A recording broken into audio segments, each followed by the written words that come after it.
What's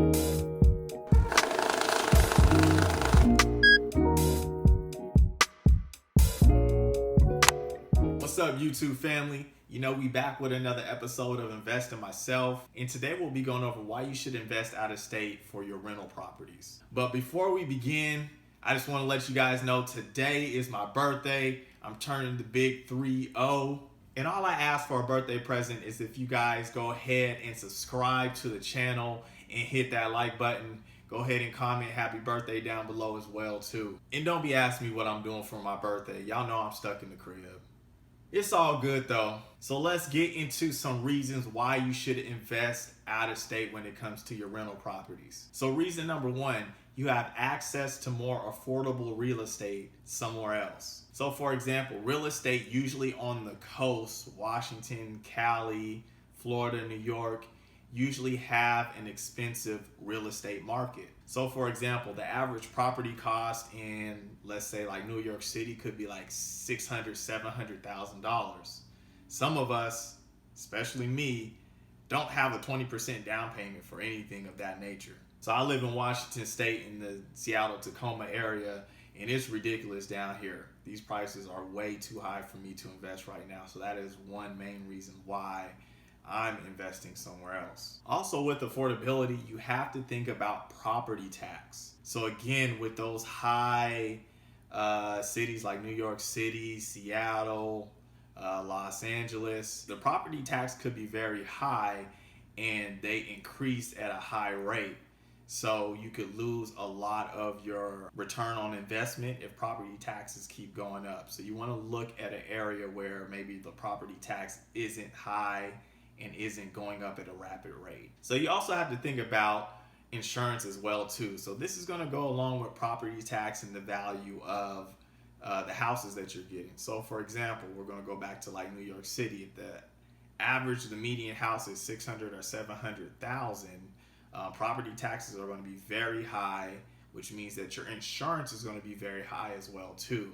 So again, the return on investment, you may not make a lot because you are spending a lot of your money in regards to those things. So reason number two, the market could be oversaturated. This means that your area does not have a high demand of rentals. And this could be because you're in a more rural area, and in your particular area, there are more homeowners and a lot of people are just not renting. This could also mean that everybody is in the game right now in your market. So in the Tacoma, Seattle area where I'm from, everybody thinks they're a real estate investor. Everybody's doing wholesaling, flipping, renting out properties.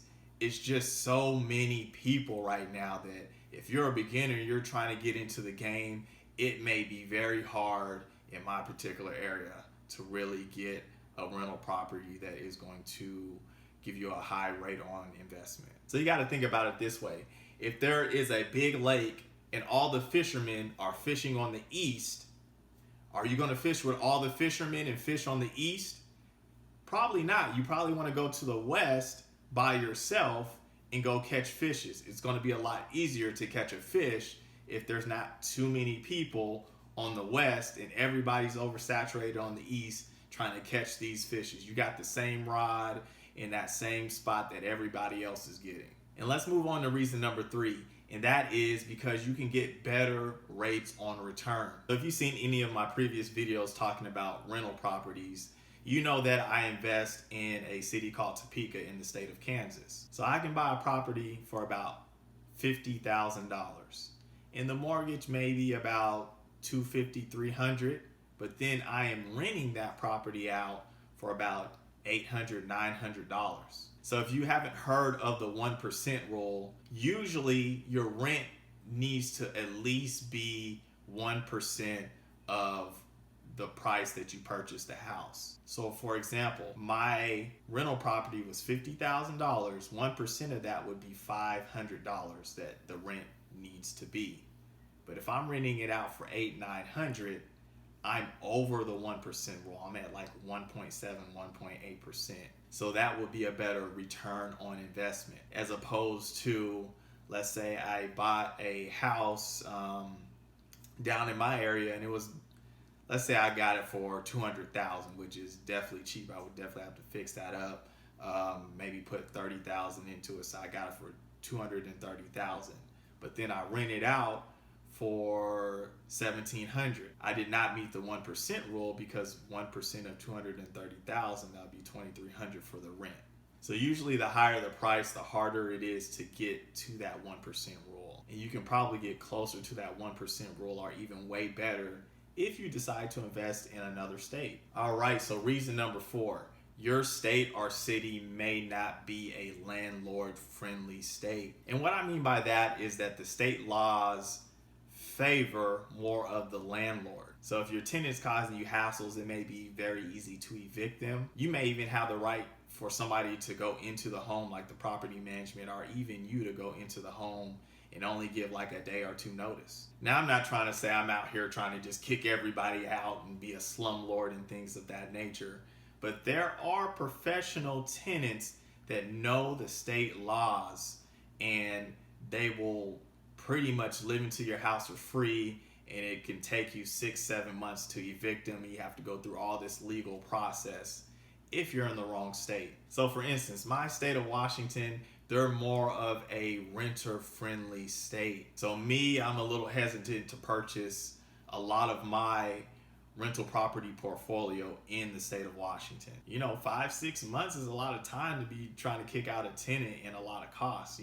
Time is money. I don't have that time. So you just want to read on the state rules and laws before you start investing into rental properties. Make sure whatever state that you're trying to rent out is a landlord-friendly state. It's going to save you a lot of hassle. All right, so reason number 6, you want to diversify your portfolio.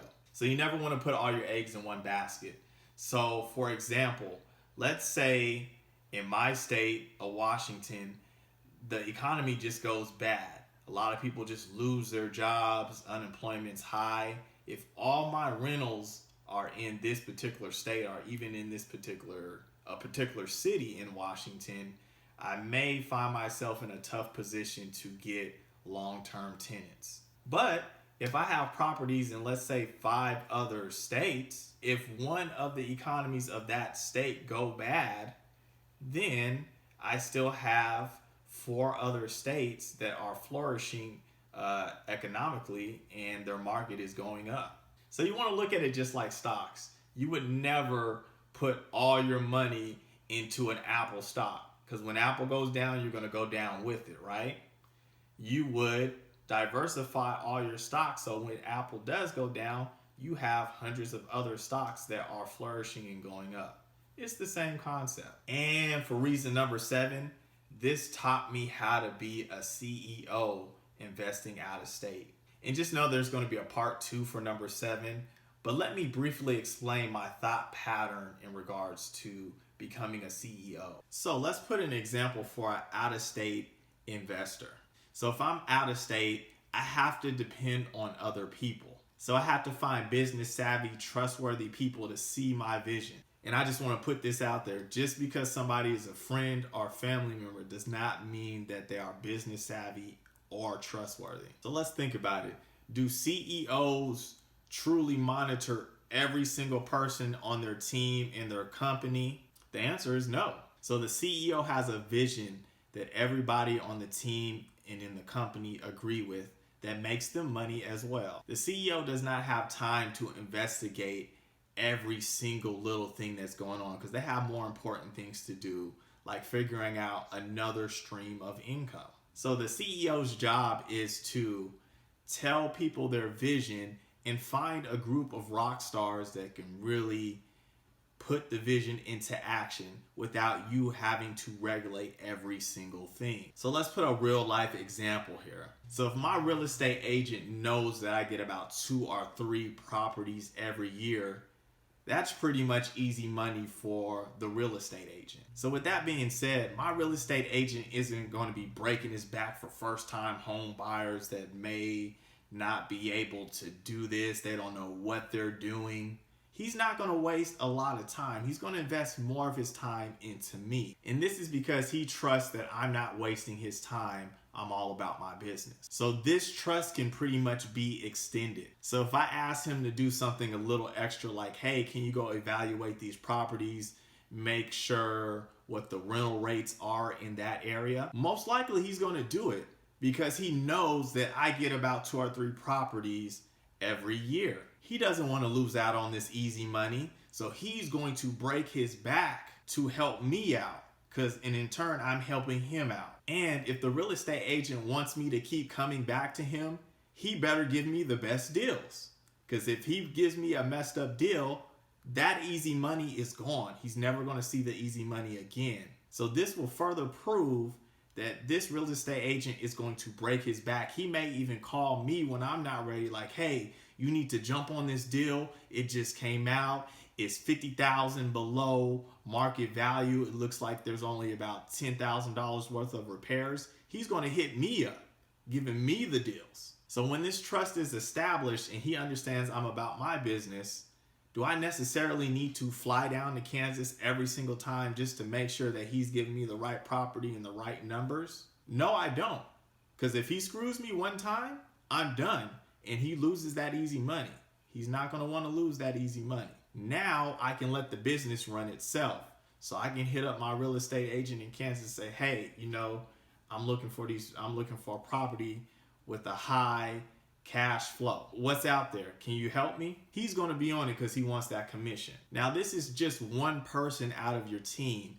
You'll start getting the property managers, where if you're giving them 2 or 3 properties, they're going to give you special treatment. That's going to be part of your team. And once you start establishing that team, you can be like a CEO.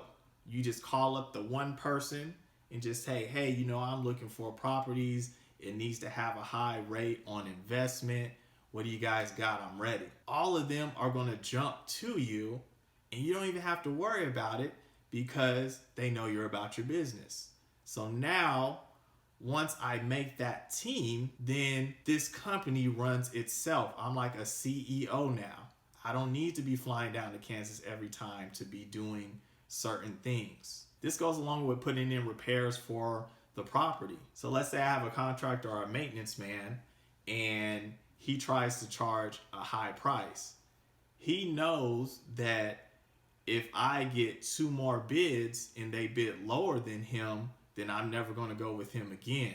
So he's always going to keep his prices low because this is guaranteed money. So that's it for number 7. In the next video, we will be going over how to build your team and how to become a CEO when you're investing out of state. If this information was helpful, please hit the subscribe button. It definitely helps out the channel. Hit the like button and go ahead and share with others. And like always, I hope you guys have a good weekend. Wish me happy birthday. Peace out.